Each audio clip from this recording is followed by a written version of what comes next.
Alors, bonjour, eh bien non, vous n'êtes pas chez Parabec, on est chez Judith et Michael. J'étais venu déjà une première fois pour une vidéo teaser où Judith venait de s'installer dans cet appartement. Elle nous a fait une présentation succincte de toutes ces Dragon Ball Z. Depuis, il y a eu du mouvement. Donc aujourd'hui, ce sera plutôt Michael qui va nous présenter toute sa collection un peu plus en détail. Donc je vous dis à tout de suite. Bon bah alors bonjour Michael, donc bienvenue sur la chaîne de Parabec. Donc comme je vous l'avais dit la dernière fois, donc j'étais venu chez Judith une première fois, elle nous a fait une présentation succincte. Et là donc c'est Michael qui va nous présenter sa collection Dragon Ball Z. Alors enchanté Michael.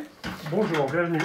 Alors Michael, bon évidemment il est masqué parce qu'il veut garder une certaine discrétion. Bon bah voilà, ça se respecte. Donc Michael, tu veux commencer par quoi alors? La vitrine d'Etolf. Ouais, ok. Donc une vitrine d'Etolf, ouais. Essentiellement des figurines grand format de type Ichiban Kuji, SMP, Grandista. Hein. Donc comme vous pouvez le voir là, j'ai essayé de. C'est un début de collection. J'ai essayé de représenter l'arc Cell dans un premier temps. Bon, c'est vraiment un début de collection, mais bon, je me suis amusé à faire une petite installation avec des bandelettes LED. Pour bien éclairer la collection. Ça rend plutôt bien, je suis content. Bon, c'est que le début. Là, vous avez un petit peu couleur, Broly, Thalès. Je vais en recevoir d'autres prochainement.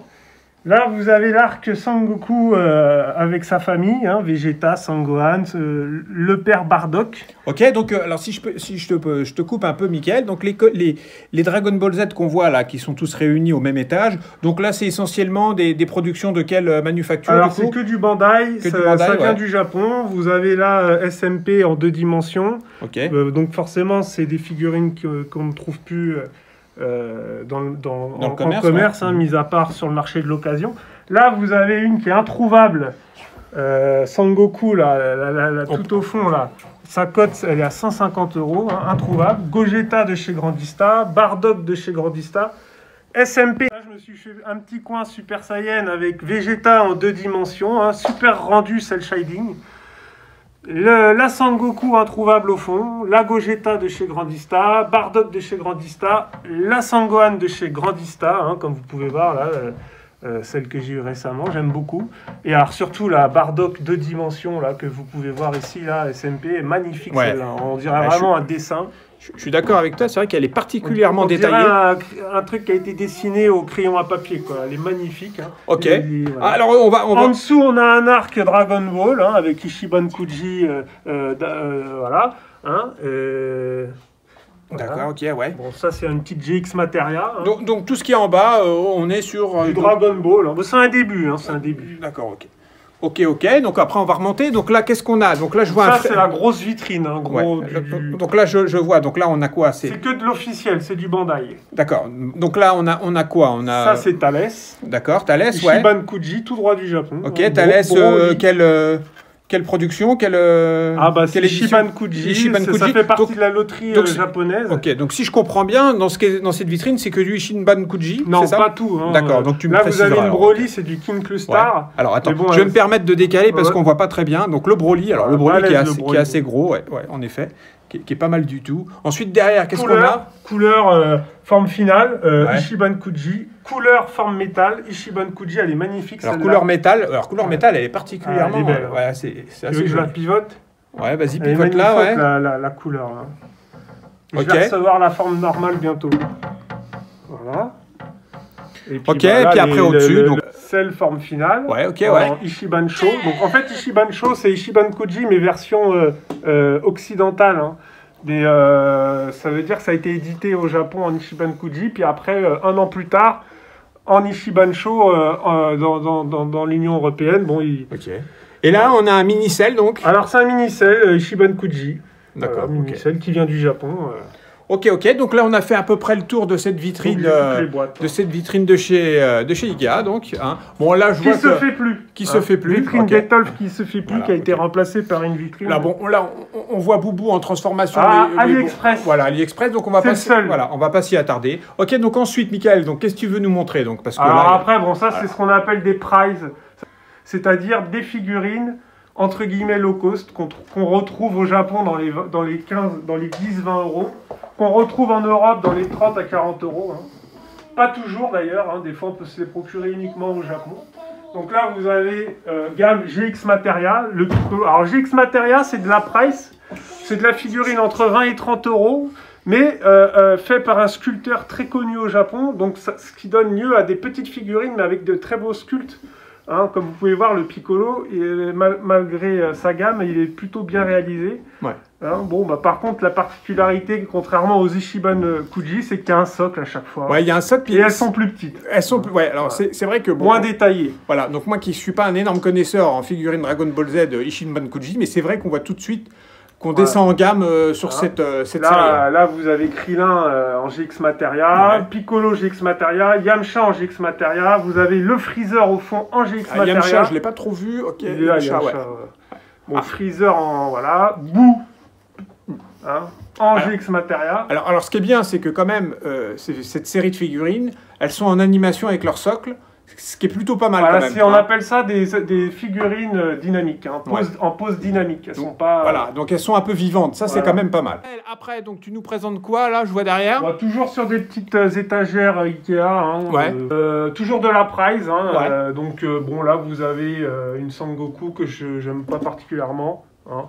Le visage n'est pas très bien réalisé. Là, vous avez une Sangoku que j'aime bien, c'est une GX Materia en train de faire un Kamehameha. Hein. Ok. Bah, le fameux Gotrunks qui fait sa technique du fantôme en GX Materia. Le Gotrunks, particularité, c'est une grandista celui-là. Ouais. Et puis après, là, un petit Gotrunks encore, je ne sais plus quelle gamme c'est celui-là. Là, ensuite, en bas, vous avez C18 en GX Materia. Ok, qui est plutôt bien fait quand même, hein, pour du price. C'est un très bon sculpteur qui l'a fait. Hein. Alors voilà, bon, moi j'annoterais quelque chose, c'est que pour ceux qui n'ont pas forcément des gros moyens, des petits moyens, je peux vous dire que les figurines price, comme GX Materia. Hein. Voilà, GX Materia, comme dit Michael. Si vous voulez vous lancer dans la collection et pas trop cher, je vous conseille les GX Materia. C'est très bonne gamme, pas cher, vous en trouvez...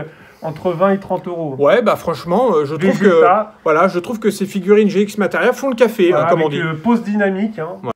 Alors après, on redescend en bas. Alors qu'est-ce qu'on a en bas, Michael? Donc là, on a Hercule, hein, dans l'arc bout. Alors encore une fois, elle est pas trop mal faite. Hein, elle est quand même. Moi, je trouve que. Alors tu me dis là, c'est une résolution of Soldier. Ah oui, d'accord. Donc là, on n'est pas sur du price, Si, c'est du price, c'est de la petite figurine avec un socle, mais voilà, c'est une autre gamme. Donc là, on a encore Hercule dans une autre position. C'est vrai qu'il y a toujours un... Je trouve qu'elles sont quand même bien animées quand même pour... Voilà, une petite Sangohan. Alors ça, c'est, si je me trompe pas, c'est une... La Sangohan, c'est... Voilà, puis la dernière petite étagère avec Hercule, Sangohan en GX Materia. Ok, ok, super. Ah, donc après, hop, on fait une petite... Donc là, j'en revois encore... une Dragon Ball Z. Celle-là, c'est juste sur un lot. Voilà, bon, c'est une price.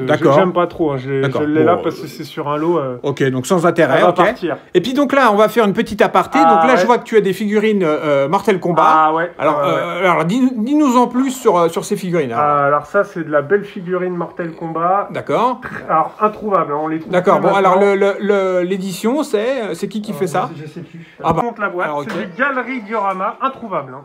D'accord. Ça se fait plus. Introuvable. Ok, introuvable, Sub-Zero, ok. Sub-Zero et Jireden aussi. Hein.